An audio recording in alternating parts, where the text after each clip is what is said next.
Hello students, कैसे हो? मजे में? तो बेटा लास्ट लेक्चर के अंदर हमने आरसी सर्किट की थी, उससे पहले व्हीटस्टोन ब्रिज किया था। आज हम करेंगे मीटर ब्रिज, जो कि इंपॉर्टेंट है बेटा बोर्ड ऑफ पॉइंट व्यू के। Metre bridge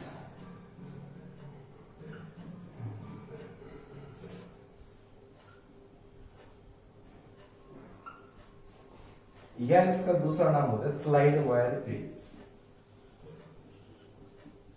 slide wire bridge एक एक करके डिटेल्स इसकी सब पॉइंट आपको बताता जाऊंगा कि भाई इसका नाम मीटर ब्रिज क्यों है, इसका नाम स्लाइड वायर ब्रिज क्यों है, क्या काम आता है ये सभी। ठीक है, एक एक करके। तो सबसे पहले इसका यूज क्या होता है, ये चीज है क्या, ये जो मीटर ब्रिज है या स्लाइड वायर ब्रिज है, it is the practical form, it is the practical form of Wheatstone bridge. जो हमने व्हीटस्टोन ब्रिज पढ़ा था, उसका प्रिंसिपल पढ़ा था, ये उसका प्रैक्टिकल फॉर्म है। Practical form of Wheatstone bridge. और व्हीटस्टोन ब्रिज क्या काम आता है, मैंने आपको बताया था, अननोन रेजिस्टेंस यानी कि 3 रेजिस्टेंस दिए हो, 4th रेजिस्टेंस को अगर कैलकुलेट करना हो तो काम आता है बेटा व्हीटस्टोन ब्रिज। सेम काम ये आएगा, it is used to find unknown resistance, unknown resistance। किसी भी अननोन रेजिस्टेंस को फाइंड करने के लिए हम मीटर ब्रिज का यूज करते हैं। तो ये तो होगी क्या बेटा इसका इंट्रोडक्शन ओनली। आपको पूछे कि मीटर ब्रिज क्या है, तो ये नहीं ना कि मीटर ब्रिज क्या चीज है, नहीं, मीटर ब्रिज का यूज देख सकते हैं कि हाँ मीटर ब्रिज क्या काम आता है, अननोन रेजिस्टेंस को फाइंड करने के काम आता है। इसका प्रिंसिपल क्या है,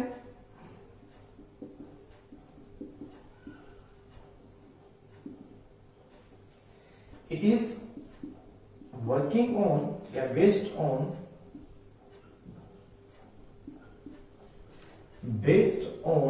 क्या बेटा बैलेंस्ड व्हीटस्टोन ब्रिज।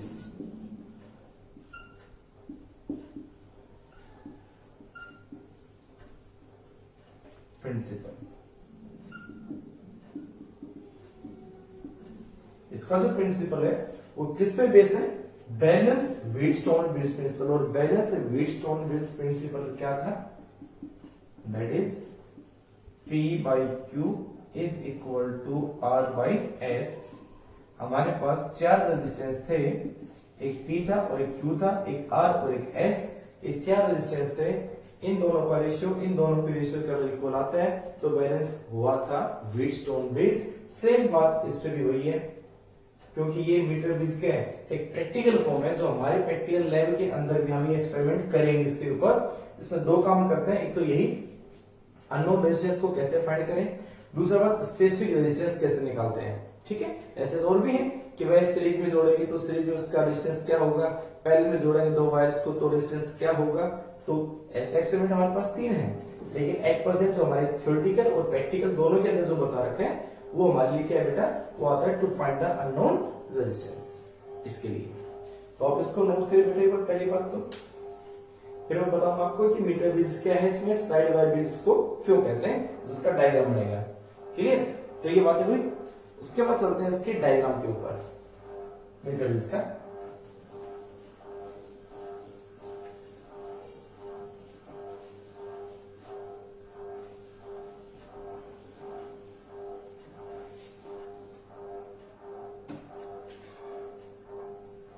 इसका डायग्राम देखो,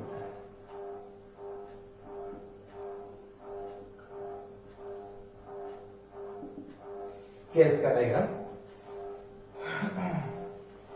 बेटा। सबसे पहले तो इसमें जोड़ेंगे हम कॉपर स्ट्रिप्स।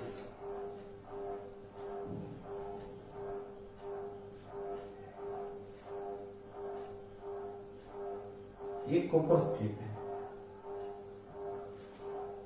और छोटी कर देते हैं, इसका जगह कम बचेगी।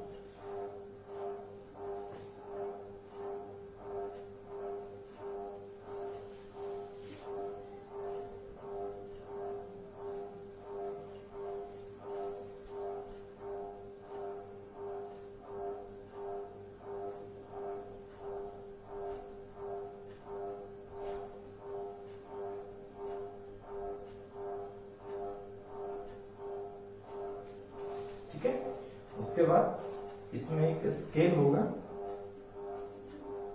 ये एक स्केल है, वुडन स्केल।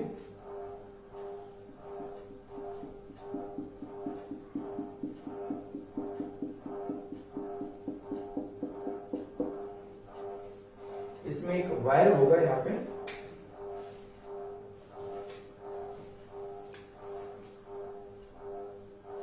ए पॉइंट है ये एक वायर है,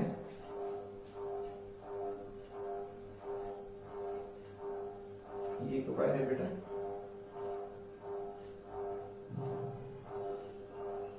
ये पॉइंट बी है, ठीक है। उसके बाद इसी के साथ हम जोड़ते हैं कनेक्टिंग वायर्स। ये तो इसका वायर है, इसका वायर है, कनेक्टिंग वायर जोड़ते हैं इसमें हम।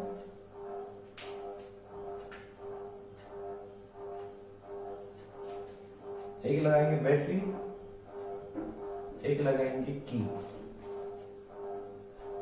ठीक है। हम की को ऐसे दिखा सकते हैं, हम की को ये भी दिखा सकते हैं, ये की। उसके बाद इसको जोड़ दो इसके साथ। इसी के साथ इसमें क्या क्या होते हैं, और इन दोनों टर्मिनल में इसमें तो होगा एक रेजिस्टेंस बॉक्स, जिसका रेजिस्टेंस आर मान लिया मैंने। इसके बीच में होगा एक अननोन रेजिस्टेंस, जिसके रेजिस्टेंस ये टर्मिनल्स है सभी, एस मान लिया, ये सभी टर्मिनल्स हैं। और एक टर्मिनल यहां होगा, यहां से हम जोड़ेंगे वायर,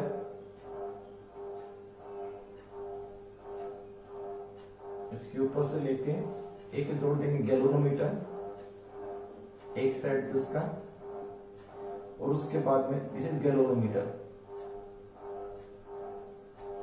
और गैल्वेनोमीटर का एक एंड जोड़ देंगे यहां से, जिसको बोलते हैं जोकी, ठीक है।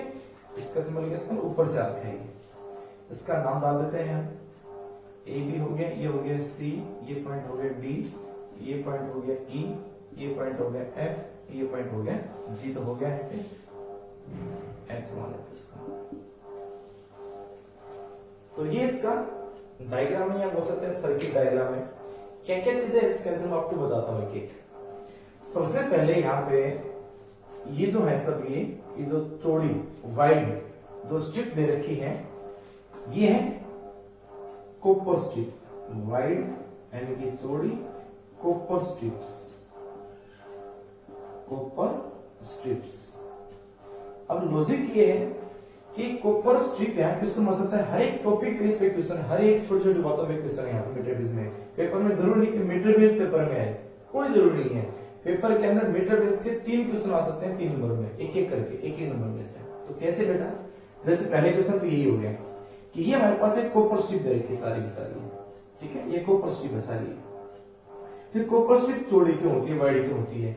इसलिए वाइड होती है क्योंकि जो रेजिस्टेंस होता है, उस रेजिस्टेंस का फॉर्मूला क्या होता है बेटा, R equal to rho L by A. Rho क्या है, resistivity, resistivity of the material. वो किस पे डिपेंड करते हैं, नेचर और टेम्परेचर। हम टेम्परेचर चेंज होने नहीं देंगे यहाँ पे, ठीक है, कांस्टेंट रखेंगे जैसे रखेंगे। दूसरी बात, वायर एक ही रखेंगे ताकि इसका नेचर चेंज ना हो, तो रो चेंज नहीं हुआ। लेंथ भी कांस्टेंट रहेगी इस वायर में।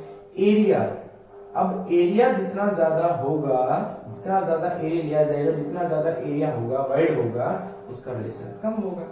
तो इन कॉपर स्ट्रिप के रेजिस्टेंस को मिनिमाइज करने के लिए, ये बात लिख लेना लास्ट में या कहीं पहले पेज पे रख कॉपी में, जब आपको बोल रहा हूं कि वाइड कॉपर स्ट्रिप क्यों होती है, to minimise the resistance of the copper strips. इसके कॉपर स्ट्रिप के रेजिस्टेंस को मिनिमाइज करने के लिए ये कॉपर स्ट्रिप वाइड होती है।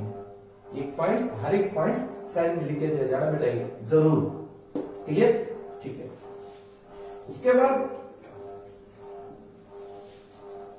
और क्या है इसके अंदर, उसके बाद में ये क्या है, ये है स्केल, मीटर स्केल।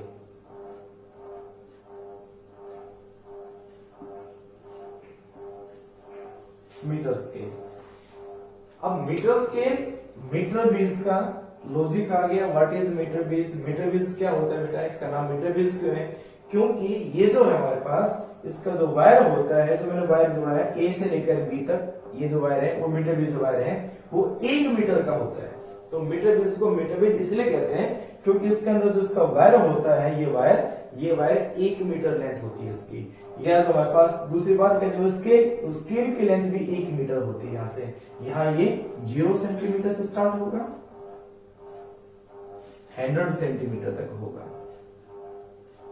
100 सेंटीमीटर। 0 से 100 सेंटीमीटर लेंथ ही वायर की होगी और 0 से 100 सेंटीमीटर लेंथ ही wooden board, this is metre scale wooden board बोल सकते हैं इसको, वुडन का है इसके लिए। ठीक है, इसको बात दिया अलग है। दूसरी बात, ये वायर और ये वायर दोनों अलग अलग हैं। ये जो वायर है, ये जो ग्रीन पेन से हम बना रखे हैं, ये वायर होता है high resistivity material. This is या तो किसका, कॉन्स्टेंटल का, जो अलॉयज बताए मैंने, अलॉयज क्या होती है, कॉन्स्टेंटल या मैंगनीन का वायर होता है, ये MAN मैंगनीन, ये मैंगनीन का वायर होता है। तो ये वायर कॉन्स्टेंटल और मैंगनीन का ही क्यों होता है, आपको ये पूछ ले, क्योंकि this wire having more resistance, यानी this wire is high resistivity material, high resistivity material. दूसरी बात, जब यहाँ पे लगातार जो करंट फ्लो करेगा तो वायर क्या हो जाता है, गर्म हो जाता है। वायर जब गर्म हो जाता है तो बेटा उसके साथ उसका रेजिस्टेंस भी चेंज होता है। तो मैंने आपको एक टेम्परेचर कोफिशिएंट के अंदर जो टेम्परेचर आपको पढ़ा रहा था, टेम्परेचर डिपेंडेंस ऑफ रेजिस्टेंस, तो उसमें आपको मैंने क्वेश्चन बताया था, क्या चीज, कि भाई अलॉयज का रेजिस्टेंस और टेम्परेचर का कितना बना है। अलॉयज के लिए याद करो, बहुत चीजें बरोबर, अलॉयज के लिए रेजिस्टेंस, ये रेजिस्टेंस है, तो कहीं लगा तो ये रेजिस्टेंस मान लो और ये टेम्परेचर ले लो। तो मैंने ग्राफ इसका इस तरह से बनाया था और मैंने ये कहा था कि ग्राफ ये बहुत ज्यादा स्लोप नहीं बनाएगा। इसका मतलब क्या हुआ कि टेम्परेचर लगातार बढ़ते रहने से उसका रेजिस्टेंस या उसकी रेजिस्टिविटी चेंज नहीं होगी। ठीक है, एक तरह से इनका रेजिस्टेंस, कॉन्स्टेंटल, मैंगनीन, इन सभी का रेजिस्टेंस, जो अलॉयज होती हैं उनका रेजिस्टेंस टेम्परेचर पर नियरली इंडिपेंडेंट होते हैं, वो टेम्परेचर पर डिपेंड नहीं करते हैं। इसका मतलब अगर इसके जगह पर और वायर लगा देता तो टेम्परेचर के साथ इस वायर का रेजिस्टेंस चेंज होता रहता, रेजिस्टेंस चेंज होता रहता, तो हम जो अननोन रेजिस्टेंस निकाले उसकी वैल्यू लगातार चेंज होती रहती। इसलिए हम एक ऐसा वायर यूज करेंगे जिसका रेजिस्टेंस टेम्परेचर पर डिपेंड नहीं करता, टेम्परेचर बढ़ते रहो लेकिन इसका रेजिस्टेंस चेंज ना हो, इसलिए यहाँ पे वायर लिया जाएगा अलॉयज का, तो कॉन्स्टेंटल एंड मैंगनीन। तो दूसरा क्वेश्चन ये आपको मैंने बताया कि भाई कॉन्स्टेंटल और मैंगनीन वायर ही यूज क्यों किए जाएंगे, लिख रहे हैं इसका answer, because these wires having more resistance, yeah, these wires are high resistivity materials and that resistance of that materials are not depends on temperature, इनका रेजिस्टेंस टेम्परेचर पर डिपेंड नहीं करता है, नियरली इंडिपेंडेंट है। ये बात जरूर लिख लेना इसके लिए, क्लियर। तो कॉन्स्टेंटल और मैंगनीन का क्यों यूज किया, क्लियर हुआ। उसके बाद ये जो हमारे पास वायर है, ये जो वायर जोड़ रखा है ये वाला, दिस इज कनेक्टिंग वायर। और आपको पता है कनेक्टिंग वायर घर में वायर होते हैं, कनेक्टिंग वायर सॉकेट में जुड़े होते हैं, पंखे में जुड़े होते हैं। वो कनेक्टिंग वायर किसके होते हैं, कॉपर के, that are copper connecting wire.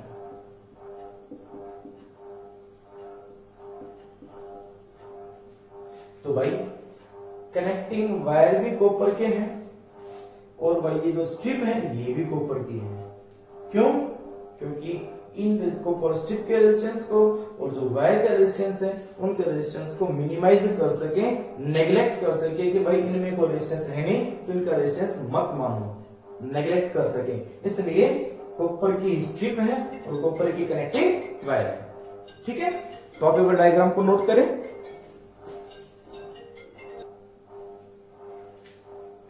ठीक है बेटा, बना लिया। चलो उसके बाद और क्या क्या इसके अंदर, इसके अंदर ये हमारे पास है non resistance, this is non resistance R, जिसकी वैल्यू पता होती है, नॉन रेजिस्टेंस एंड जो एस हमारे पास है this is unknown resistance, this is unknown resistance, ये अननोन रेजिस्टेंस है, ठीक है। अब जे क्या है, जो की, जो यहां पे टच करने के काम आएगी, जे इज जो की, ये भी आपको मैं लैब में दिखाऊंगा। जैसे आगे का जो सिरा होता है वो नुकीला होता है, शार्प एंड होता है इसका, जे जो की का, एंड जी आपको पता है दिस इज गैलोमीटर।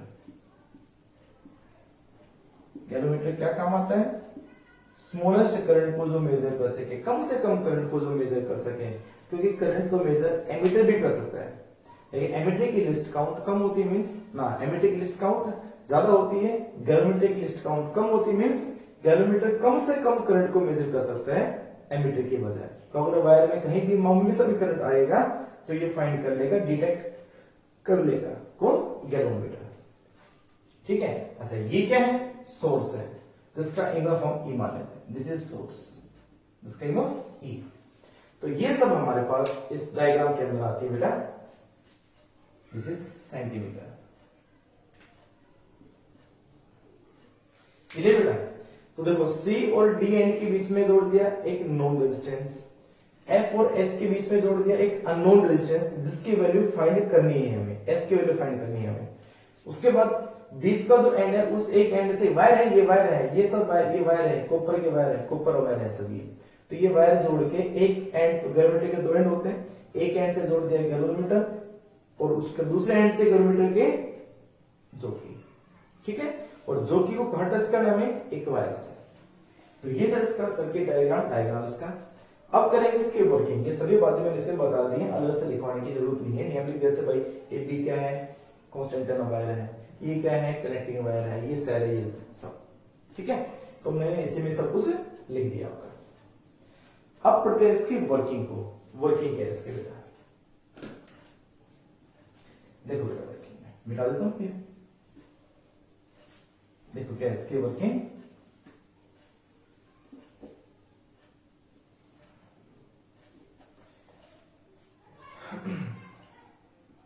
कह सकते हैं वर्किंग एंड थ्योरी, एक मैं इसमें लिखा देता हूं उसको, वर्किंग एंड थ्योरी यानी मैथमेटिकल। क्या करेंगे बेटा, सबसे पहले करेंगे की को क्लोज, की क्लोज्ड, आफ्टर की के इज क्लोज्ड, एंड इस रेजिस्टेंस बॉक्स में से कोई भी एक रेजिस्टेंस की बाहर निकालेंगे, और जो की बाहर निकालते हो उसके सामने जो रेजिस्टेंस लिखा होता है, जैसे उसका रेजिस्टेंस लिखा हुआ है 10 ओम, तो जो की आपने बाहर निकाली है, जो की आपने बाहर निकाली है रेजिस्टेंस बॉक्स से, वही उस सर्किट में आ जाएगा रेजिस्टेंस, ठीक है। तो मान लो अगर हमने क्या किया, आफ्टर की के is closed end remove the key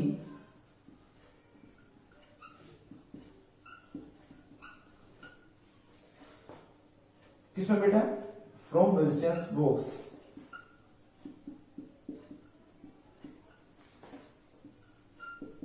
of suitable resistance,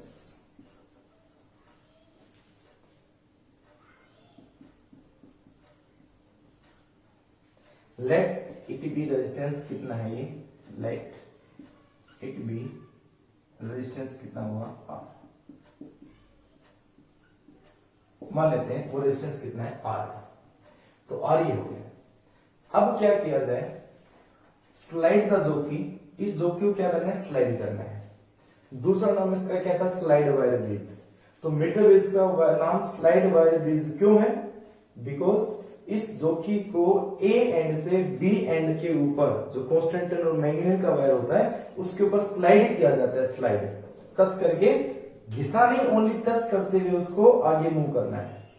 अब टच करके आगे मूव करना है, तो क्या फाइंड करते जा रहे हैं, हम फाइंड करते जा रहे हैं एक ऐसा पॉइंट जहां ये गैलोमीटर में करंट कितना आ जाए, 0। याद करना वो balance Wheatstone bridge, balance Wheatstone bridge के अंदर गैलोमीटर बीच में था, और वहां पे वो बैलेंस कब हुआ था, और बैलेंस होने के बाद क्या था कि गैलोमीटर में करंट कितना हो गया था, 0, ठीक है। तो वही बात यहां भी है, हमें गैलोमीटर में करंट 0 करना है, इसलिए इस जोकी को ए से लेकर बी पॉइंट तक मूव करवाते हैं और एक ऐसा पॉइंट ढूंढते हैं जहां गैल्वेनोमीटर में करंट आ जाए 0। अब वो लेंथ मान लेते हैं कितनी होगी, ए से जे तक जो लेंथ होगी वो लेंथ होगी मान लो एल, और जे से लेकर आगे जो हमारे पास लेंथ आ गई बी तक वो कितनी बचेगी बेटा, वो बचेगी 100 minus L. 100 minus L total कितनी होती है 100, तो इधर की अगर एल होगी तो ये क्या होगी 100 माइनस एल। हम इस एल लेंथ के रेजिस्टेंस को मान लेते हैं पी, एल लेंथ के रेजिस्टेंस को मान लेंगे पी, और इस रेजिस्टेंस को 100 माइनस एल वाले रेजिस्टेंस को मान लेंगे क्यू। अब ये हो गया आर और ये हो गया एस। अब याद करना ये ऐसा क्या ऐसा हमारे पास क्या था, बैलेंस व्हीटस्टोन ब्रिज था। तो क्या क्या बेटा हमने, आफ्टर की is closed end remove the key from the resistance box of suitable resistance, let it be resistance R and slide the jockey over the wire and find the balance point or null point. Find the balance point or null point. और इसको लिखते जाओ, ठीक है। उसके बाद बताइए line कितनी जगह इसके अंदर बिठा दो भाई, ठीक है। देखो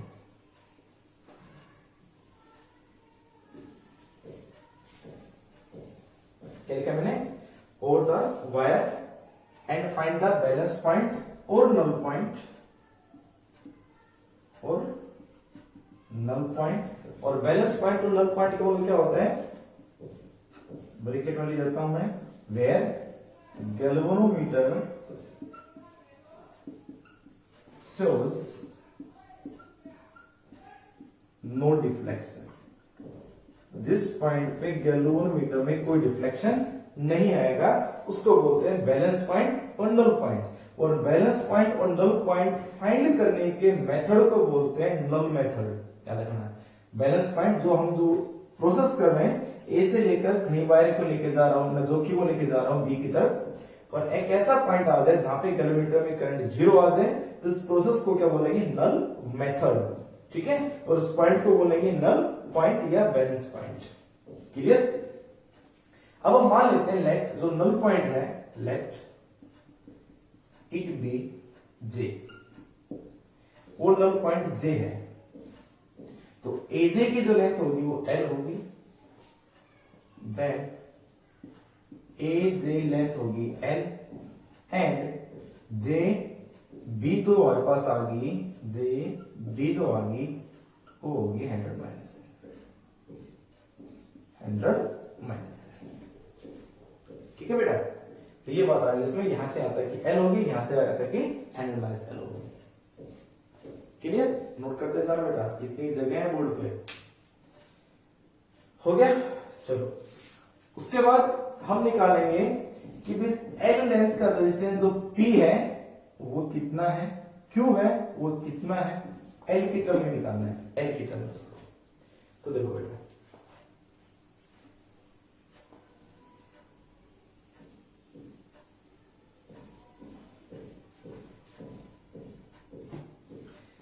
लेट एक मान लेते हैं हम, small R is the resistance of 1 centimeter या per centimeter of the wire, per centimeter of wire, मतलब R एक रेजिस्टेंस, स्मॉल r एक रेजिस्टेंस मान लिया मैंने पर सेंटीमीटर, 1 सेंटीमीटर का मान लिया मैंने R रेजिस्टेंस 1 सेंटीमीटर का, तो L सेंटीमीटर का कितना होगा, then P is equal to क्या होगा, रेजिस्टेंस P है क्या यहाँ पे, और रेजिस्टेंस है L सेंटीमीटर का, resistance of L centimetre of wire, तो L सेंटीमीटर का कितना होगा, 1 सेंटीमीटर का R है तो L सेंटीमीटर का कितना हो जाएगा LR, तो P जो आ गया वो किसके इक्वल हो जाएगा, LR के। और Q जो हमारे पास है वो रेजिस्टेंस ऑफ कितने सेंटीमीटर का है, 100 माइनस L सेंटीमीटर का है। तो 100 माइनस L सेंटीमीटर का रेजिस्टेंस क्या आ जाएगा, 100 minus L into R। Equation first and equation second. तो P का जो रेजिस्टेंस आ गया वो हो गया LR, और Q जो हमारे पास इक्वल हो गया वो हो गया 100 माइनस LR, क्योंकि रेजिस्टेंस प्रोपोर्शनल टू लेंथ यहाँ पे है। क्लियर, ठीक है। उसके बाद फर्स्ट पॉइंट, सेकंड पॉइंट। अब according to balance Wheatstone bridge, मैं डायग्राम मिटा रहा हूं।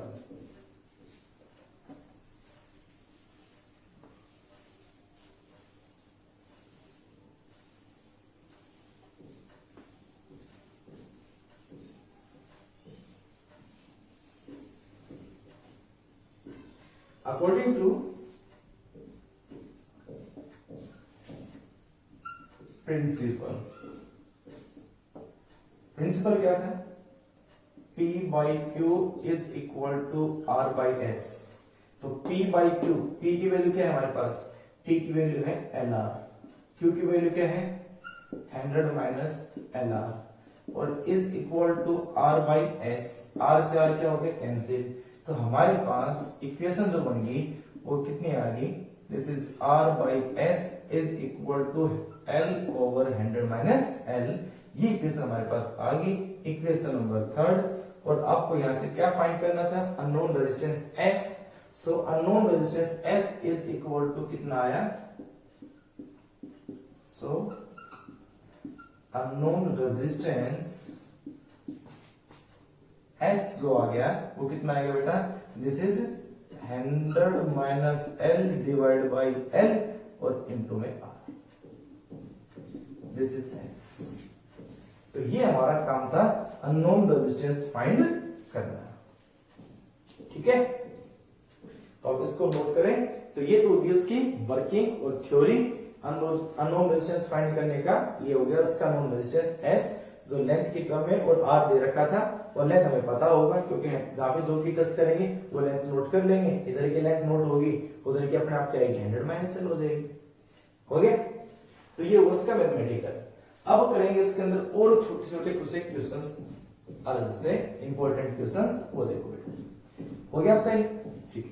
पहले थ्योरेटिकल मिटा रहा हूं। तो फर्स्ट क्वेश्चन ये है इसके अंदर,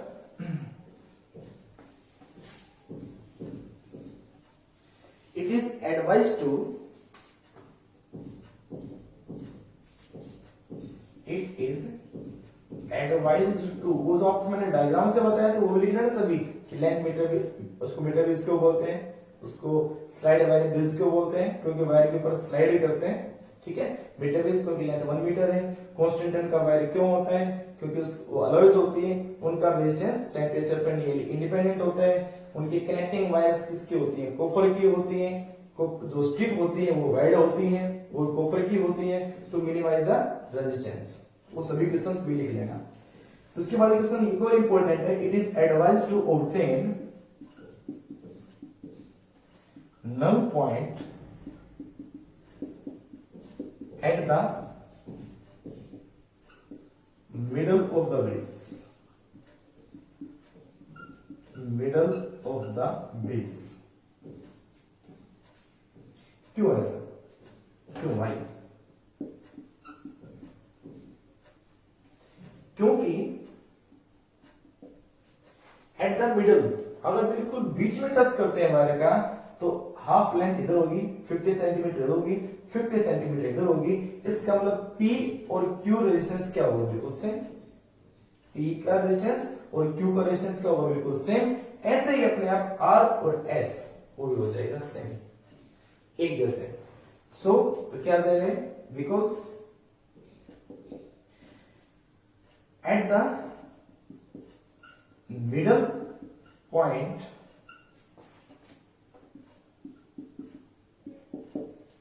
bridge is most sensitive, bridge is most sensitive।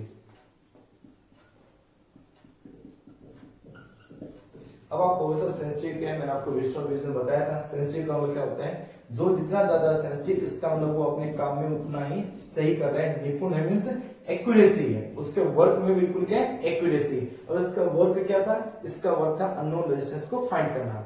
इसका मतलब ये बिल्कुल एग्जैक्ट वैल्यू फाइंड करेगा अननोन रेजिस्टेंस को।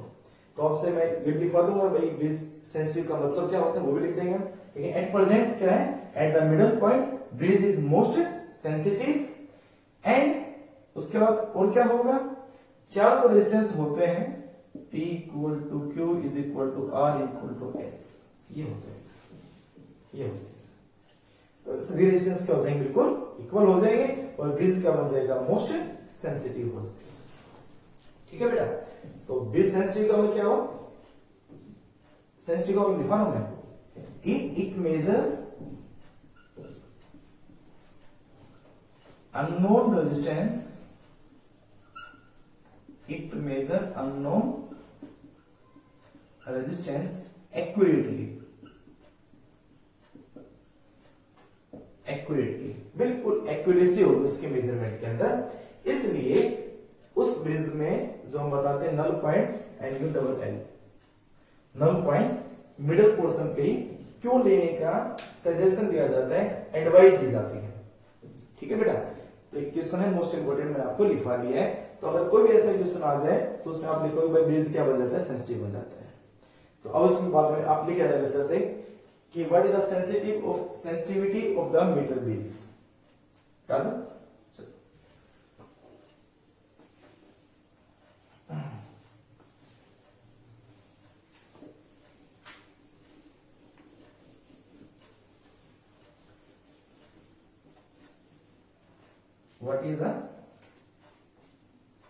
what is sensitivity of meter bridge,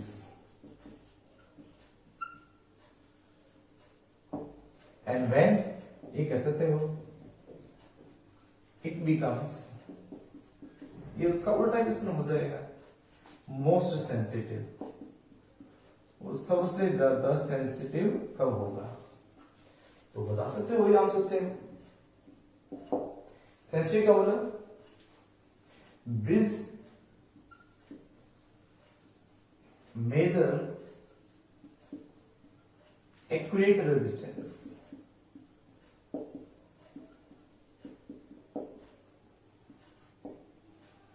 क्या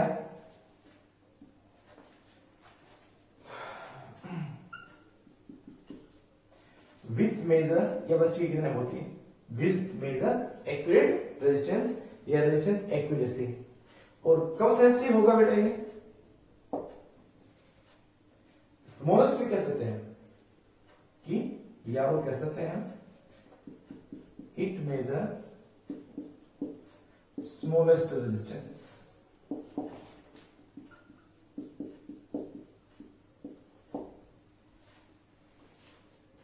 और जो कम से कम रेजिस्टेंस को भी फाइंड कर सके वो उसकी क्या होती है, सेंसिटिविटी होती है। ठीक है, दूसरी बात, इट बिकम्स मोस्ट सेंसिटिव कब, it becomes most sensitive if resistance of, ऐसे कह सकते हो, if P is equal to Q is equal to R is equal to S। और ये कब हो सकता है, when null point find at the middle portion, it can happen when null point find middle portion of the bridge, middle portion of bridge। तो ये इसके अंदर क्वेश्चन आता है कि सेंसिटिविटी क्या होती है मीटर ब्रिज की, जो स्मॉलेस्ट रेजिस्टेंस को मेजर कर सके उसकी सेंसिटिविटी है। वो सेंसिटिव कब होगा, जब चारों रेजिस्टेंस की वैल्यू सेम हो जाए। और चारों रेजिस्टेंस की वैल्यू सेम कब होगी, जब नल पॉइंट कहां मेजर होगा, कहां फाइंड होगा, मिडल पोर्शन पे। तो हर एक क्वेश्चन एक दूसरे के ऊपर डिपेंड है, जैसे मैंने आपको बता दिया। ऐसे आपको आंसर आ जाए, क्वेश्चन आ जाए, उनको लिख सकते हैं। तो ये थे थ्योरेटिकल। चलो एक और इसके बाद में, इसको बोलते हैं एंड एरर। एंड एरर मिला दो उसको, ठीक है, नोट करो उसको। उसके बाद आती है what is and error. And errors क्या होते हैं?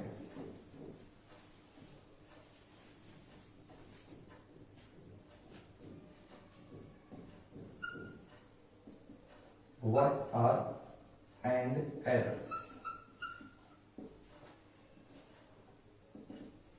and how can we remove, ये कह सकते हैं, and how can we remove and errors, हम उन एंड एरर को कैसे हटा सकते हैं। तो देखो बेटा,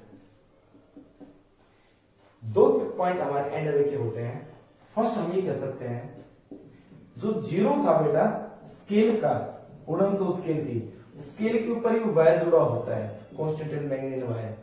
तो अगर क्या हो, या तो स्केल छोटा हो, पूरा 100 सेंटीमीटर का नहीं हो, या फिर स्केल पूरा हो 100 सेंटीमीटर का और वायर कम ज्यादा हो, या 100 सेंटीमीटर से कम हो या उससे ज्यादा हो, यानी दोनों का जो वायर है, वायर का जीरो और किसका, वुडन का जीरो कोइंसाइड नहीं करता हो। If zero of the scale is not start from a point, ये कह सकते हैं। अगर एग्जैक्ट ए पॉइंट से स्टार्ट होता होगा जीरो उस वुडन स्केल का, तो एरर नहीं है। और अगर वो जीरो से स्टार्ट नहीं हुआ ए पॉइंट से, और ये भी कह सकते हैं, और बी पॉइंट के ऊपर भी क्या होना चाहिए, वो 100 हो जाना चाहिए। एंड या और कह सकते हैं, और scale is not end कहां पे बेटा, एट बी। ये कह सकते हो स्केल 100 सेंटीमीटर नहीं हो, स्केल का 100 सेंटीमीटर नहीं हो, कहां पे, बी पे, या बी पे खत्म ना होता हो, 1 मीटर पूरा ना करता हो। तो दोनों रीजंस में से कोई भी एक रीजन एंड एरर क्रिएट करता है। दूसरा एंड एरर जो मेन इंपॉर्टेंट है, वो क्या है बेटा, जो हम कॉपर स्ट्रिप्स लेते हैं, जो कनेक्टिंग वायर लेते हैं, हम उनका वायर क्या लिया, हमने पी लिया, क्यू लिया। पी पोर्शन किसका, क्यू किसका, कांस्टेंट एंड वायर का, ये और के दोनों। आर और एस कहते हैं नोन रेजिस्टेंस, एक था आर रेजिस्टेंस बॉक्स का रेजिस्टेंस, और एस था अननोन रेजिस्टेंस। वो अननोन रेजिस्टेंस भी कांस्टेंट और मैग्नेटिक का ही होता है, ये बात भूल गए बताना, अब बता रहा हूं चीज। जो एस तो ले रखा था अननोन रेजिस्टेंस, वो भी एक वायर होता है कांस्टेंट और मैग्नेटिक का, किसी भी एक का, जिसका रेजिस्टेंस हम फाइंड करते हैं, ठीक है। तो भाई हम ओनली बस उस कांस्टेंट और मैग्नेटिक इन्हीं वायर का यूज कर रहे हैं, इन्हीं वायर का रेजिस्टेंस निकाल रहे हैं। लेकिन इस काम करते टाइम कॉपर स्ट्रिप भी तो जोड़ रखी थी हमने, लेकिन क्या हमने कॉपर स्ट्रिप का रेजिस्टेंस लिया, क्या हमने कॉपर वायर का, कनेक्टिंग वायर का रेजिस्टेंस लिया, नहीं लिया, तो वो भी एरर ही होती है। The resistance of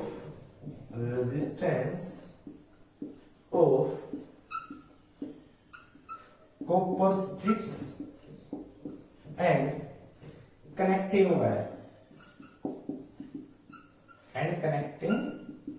wires are neglected during reading, जब हम रीडिंग लेते हैं, during reading, उसकी रीडिंग लेंगे जब हम काम करेंगे। तो ये दोनों क्या है, एंड एरर है। कैसे इनको रिजोल्व करें, कैसे रिमूव करें, रिमूव कैसे करें बेटा, रिमूव ऑफ एंड एरर। क्या करें, एक बार आर लेफ्ट में था, एस राइट में है, एक रीडिंग ले लें, रीडिंग जो कि मुंह की कोई पॉइंट आ गया, लेंथ नोट होगी, 100 एल नोट होगी। दोबारा से प्रोसेस करें तो क्या करें, उस अननोन रेजिस्टेंस को वहां से हटा के एस के आर के जगह लगा दें, और जो रेजिस्टेंस हमारा बॉक्स था आर वाला वो हटा के एस के जगह लगा दें, फिर उसको फिर से रीडिंग ले लें। दो फिर से दोबारा से क्या करें, उसको फिर से चेंज कर दो, एस को यहाँ, आर को यहाँ, एस को वहां, 3, फिर एक और 4 कर दो, एस को यहाँ, आर को यहाँ। मतलब हम क्या करते हैं, आर को और एस को इंटरचेंज करते रहे और रीडिंग लेते रहे। इस तरह हमने 4 से 5 रीडिंग ले ली। उसके बाद उस सभी का क्या निकालते हैं, मीन। एवरेज वैल्यू निकाल दें तो एंड एरर अपने आप खत्म हो जाएगा। क्या कर दो, इंटरचेंज कर दें, इंटरचेंज किसको बेटा, R and S in each readings. ठीक है, taking mean and taking mean of all readings.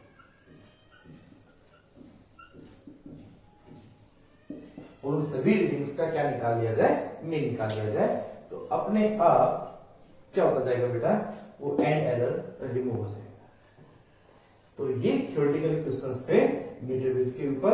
अब मैं इस पे करवाता हूं आपको न्यूमेरिकल। जो न्यूमेरिकल क्या बनता है मीटर बेस पे वो देखिए बेटा।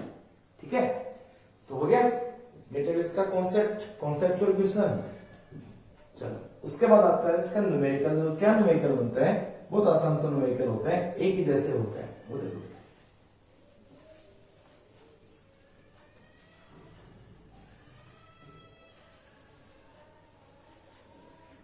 डायग्राम तो वही मीटर बेस का है, मैं एक बार सिंपल सा बना देता हूं कि भाई ये एक वायर हो गया, सीधा से जोड़ देता हूं मैं, बैटरी होगी, उसके बाद में यहां पे एक क्या था बेटा, आर था। ठीक है, यहाँ आर है, यहाँ क्या था, एस था। उसके बाद यहां से क्या जोड़ी थी हमने, जो की गैलोमीटर, और गैलोमीटर से क्या जोड़ी थी, जो की। ठीक है, इस तरह से ये पॉइंट हमारा ए था, ये पॉइंट बी था, इस तरह से। क्वेश्चन ये है, for the given diagram of the metre base for a given figure of meter base, null point find at 60 centimetre.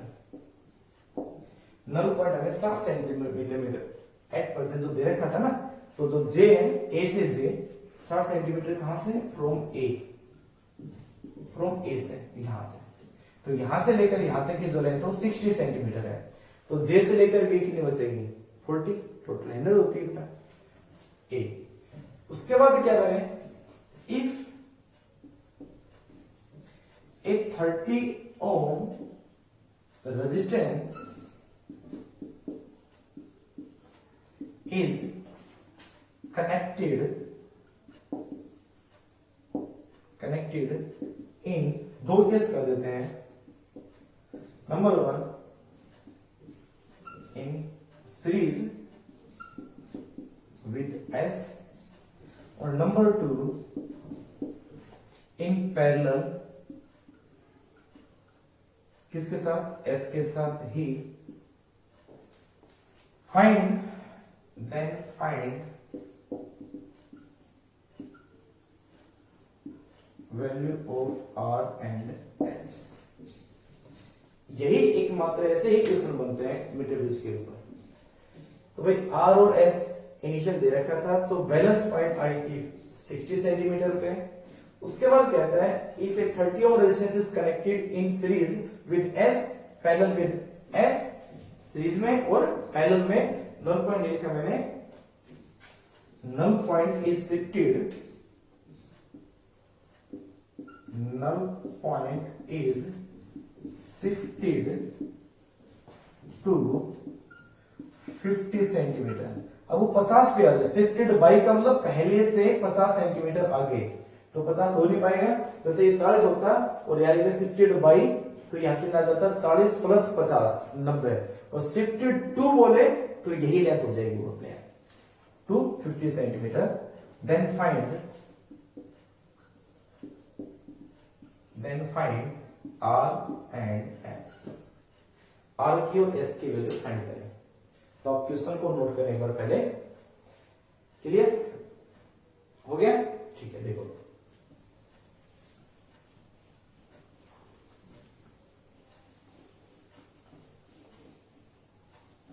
तो तो पहले बेटा क्या हुआ, शुरुआत में बस आर और एस दे रखे थे, तो आर और एस का जो रेशियो होगा वो किसके इक्वल होगा, एल और 100 माइनस एल के इक्वल होता है। डायग्राम में क्वेश्चन में क्या दे रखा था कि आर बाई एस शुरुआत में जो कितनी लेंथ ये 60 सेंटीमीटर, तो अगर ये होगी 60 तो ये हो जाएगी 40, कितना आ जाएगा 3/2, तो आर बाई एस की जगह क्या देंगे 3/2, एक कंडीशन होगी। उसके बाद में दूसरे पार्ट में वो क्या कर रहा था, अब ले लेते हैं first question, if 30 ohm is connected in series, ये था बेटा फर्स्ट जो क्वेश्चन था वो एस के साथ, तो अगर सीरीज में जोड़ देंगे इसके साथ तो ऐसा हो जाएगा नहीं कि भाई एस तो था ही, इसके साथ में एक और जोड़ देती है 30 ohm का, ये बन गया। डायग्राम तो बना रहा वैसे समझा रहा आपको, उसमें डायग्राम तो पहले वाला बना सकते हो, बनाओ तो बस, तो पहले बनाया था सिंपल समय एक, ठीक है, ना बनाओ तो कोई फर्क नहीं पड़ना क्योंकि मटेरियल का डायग्राम है। तो क्या होगा बेटा, आर तो सेम रहेगा और डिवाइड बाय एस, एस की जगह हो जाएगा एस डैश, और इज इक्वल टू, अब लेंथ कितनी आई थी, शिफ्टेड टू 50 सेंटीमीटर, 50 सेंटीमीटर आती है, तो 50 अगर सेंटीमीटर आती है, 52 बोला था, तो बस वही लेंथ, तो 50, तो नीचे कितनी हो जाएगी 50, ये कितना आ गया 1। अब R divide by S dash, series में जब जोड़ते हो तो एस डैश कितना बढ़ेगा, ये सारा कितना बढ़ेगा एस डैश, तो कितना होगा बेटा एस प्लस 30, कितना आ जाएगा एस प्लस 30, और इज इक्वल टू कितना है 1 आया, ठीक है, कोई परेशानी नहीं है। उसको उल्टा कर दो दोनों, तो ये कितना आ जाएगा, हम इसको ये भी कह सकते हैं ना, this is S by 30, sir इसको क्रॉस मल्टीप्लाई करके निकाल सकते हो, डिवाइड बाय आ जाएगा आर इज इक्वल टू रहेगा 1 ही, मैं इसको क्या कह सकता हूं, मैं इसको ये भी कह सकता हूं और कि S by R plus 30 by R is equal to 1, S by R plus 30 by R equal to 1, और एस बाई आर की वैल्यू, एस बाई आर की वैल्यू यहां से 2/3 यहां पुट कर दें, तो ये आ जाएगा 2/3 plus 30 by R is equal to 1, 30 by R कितना आया, 30 by R equal to 1 minus 2/3, 2/3 कितना हो जाएगा 3 माइनस 2 1/3, तो जो आर आ जाएगा वो आ जाएगा 90 ओम, आर कितना आ गया 90 ओम। जब आर आपका 90 ओम आ गया तो वापस यहां पुट कर दे, पुट इन फर्स्ट, तो एस कितना हो जाएगा, S is equal to 2/3 of R, ये हुआ बेटा, ऐसे आएगा तो 2/3 ऑफ आर, तो यहां से 2/3 ऑफ आर कितना है 90, तो ये आ जाएगा 30, 30 दूनी 60, तो एस हो जाएगा 60, आर आ गया 90, एस हो गया 60। तो अगर वो 30 ओम इज कनेक्टेड सीरीज में है एस के साथ, तो यहां आ गया एस डैश एस प्लस 30, फिर हम इसकी वैल्यू निकाल के पहले आर की निकाल ली, आर के आगे वापस पुट कर दी तो एस की आ गई, ठीक है। उसके बाद आप इसको नोट करो एक बार, ओके बेटा। उसके बाद जो सेकंड पार्ट था, वो सेकंड पार्ट था व्हेन 30 ओम, वही 30 ओम में अगर पैरेलल में जोड़ दे,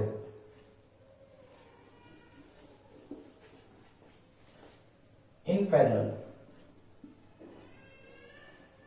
यानी यहां से हटा के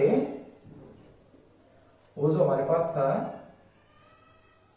एस, इसके साथ 30 ओम को पैरेलल में जोड़ दिया, तो अब ये सारा का सारा फिर क्या है, ये एस डैश, तो अब एस डैश कितना होगा बेटा, अब बता दो कितना आएगा, पैरेलल कैसे जोड़ते हैं, तो ये आ जाएगा, ये तो 1 ही हो जाएगा, आर बाय एस डैश तो 1 ही होगा, क्यों 50 है 50 है।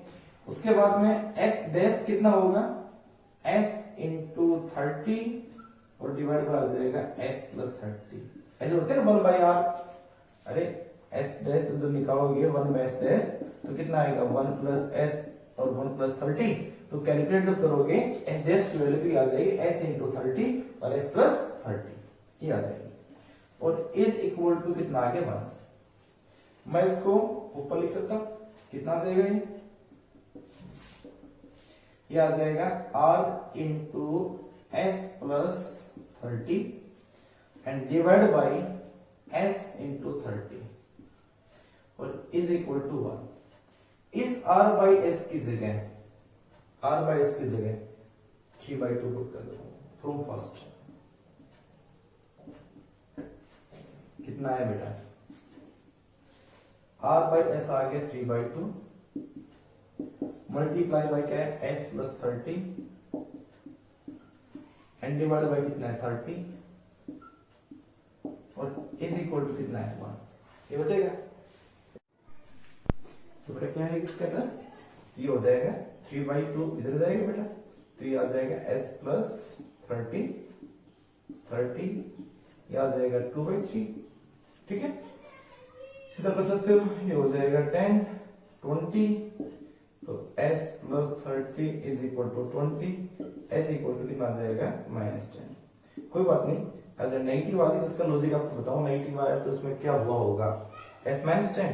अब इस s -10 की वैल्यू वापस फिर यहाँ पुट कर दो। ठीक है, तो यहाँ पे ये फर्स्ट थिंग कितना आ जाएगा, ये r बाई s, यानी आप पुट करो या तो ये आ जाएगा r is equal to 3/2 into s, हमारे पास कितना आ गया 10 तो कितना आ जाएगा r -15, क्यों नेगेटिव नहीं हुई तो।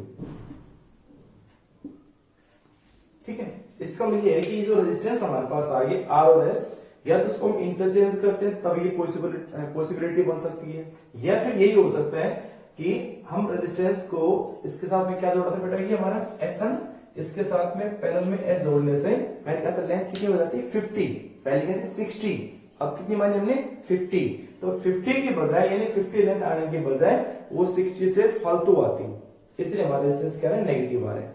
ठीक है, यानी इसका मतलब जो लेंथ है वो लेंथ 50 सेंटीमीटर पे बैलेंस होने की बजाय वो 60 से भी ज्यादा होती तो अपने आप क्या जाते पॉजिटिव आते। लेकिन कोई बात नहीं, जो आपका जैसा क्वेश्चन है हमने वैसे इसको निकाल दिया है।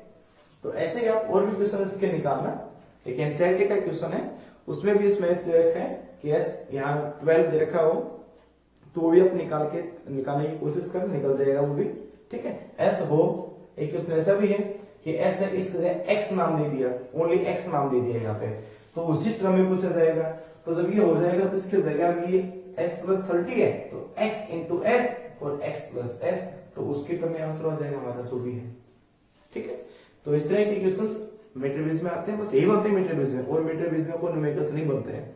तो मैंने आज आपको कॉन्सेप्चुअल और उसके न्यूमेरिकल मैट्रिक्स के सारे करवा दिए बेटा। नेक्स्ट लेक्चर के अंदर पोटेंशियोमीटर और पोटेंशियोमीटर की जो एप्लीकेशंस हैं हम निकालेंगे। ठीक है, तब तक के लिए बाय, थैंक यू, खुश रहो बेटा।